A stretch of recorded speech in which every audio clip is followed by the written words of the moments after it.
Babak baru dalam perkara yang menjerat mantan Jaksa Agung Muda Tindak Pidana Khusus, Jampitsus, Febrie Adriansyah kembali bergulir. Mantan Jampitsus Febrie Adriansyah memenuhi panggilan Tim 9 Kejaksaan Agung, Kejagung, untuk jalani pemeriksaan sebagai tersangka atas kasus tindak pidana pencucian uang, TPPU, Jumat, 7 Agustus 2026, siang.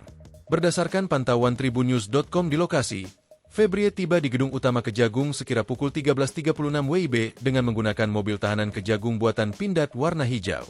Febrie tiba di Gedung Kejaksaan Agung dengan status sebagai tahanan untuk menjalani proses hukum lanjutan setelah ditetapkan sebagai tersangka dalam perkara dugaan tindak pidana pencucian uang, TPPU. Kedatangan Febrie menjadi perhatian publik karena sosoknya selama ini dikenal sebagai pejabat yang memimpin penanganan sejumlah perkara korupsi besar di Indonesia. Kini, ia justru harus menjalani proses hukum sebagai tersangka dalam kasus yang ditangani institusinya sendiri. Saat tiba di Kejaksaan Agung, Febrie mendapat pengawalan ketat petugas. Setelah seluruh proses administrasi selesai, ia dijadwalkan menjalani penahanan di Rumah Tahanan Cabang KPK. Penitipan penahanan di Rutan KPK dilakukan untuk menghindari potensi konflik kepentingan mengingat status Febrie sebagai mantan pejabat tinggi Kejaksaan Agung. Dalam kesempatan singkat sebelum dibawa ke rumah tahanan, Febrie Adriansyah menyatakan dirinya menghormati seluruh proses hukum yang sedang berjalan. Namun, ia menegaskan tidak sependapat dengan sangkaan yang dialamatkan kepadanya dan menganggap perkara tersebut sebagai bentuk kriminalisasi terhadap dirinya.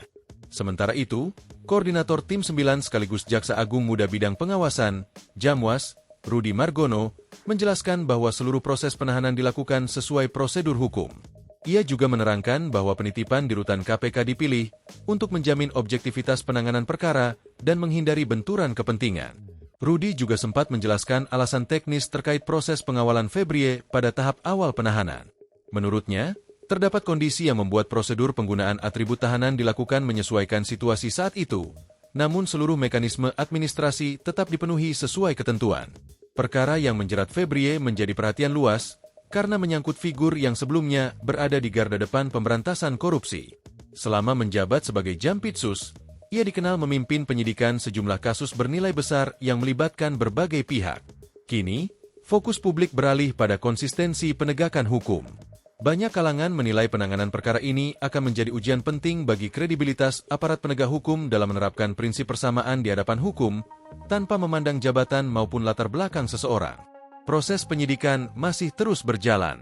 Penyidik akan mendalami alat bukti, memeriksa sejumlah saksi, serta menelusuri dugaan aliran dana yang menjadi bagian dari sangkaan tindak pidana pencucian uang. Hasil penyidikan nantinya akan menentukan kelengkapan berkas sebelum perkara dilimpahkan ke tahap penuntutan.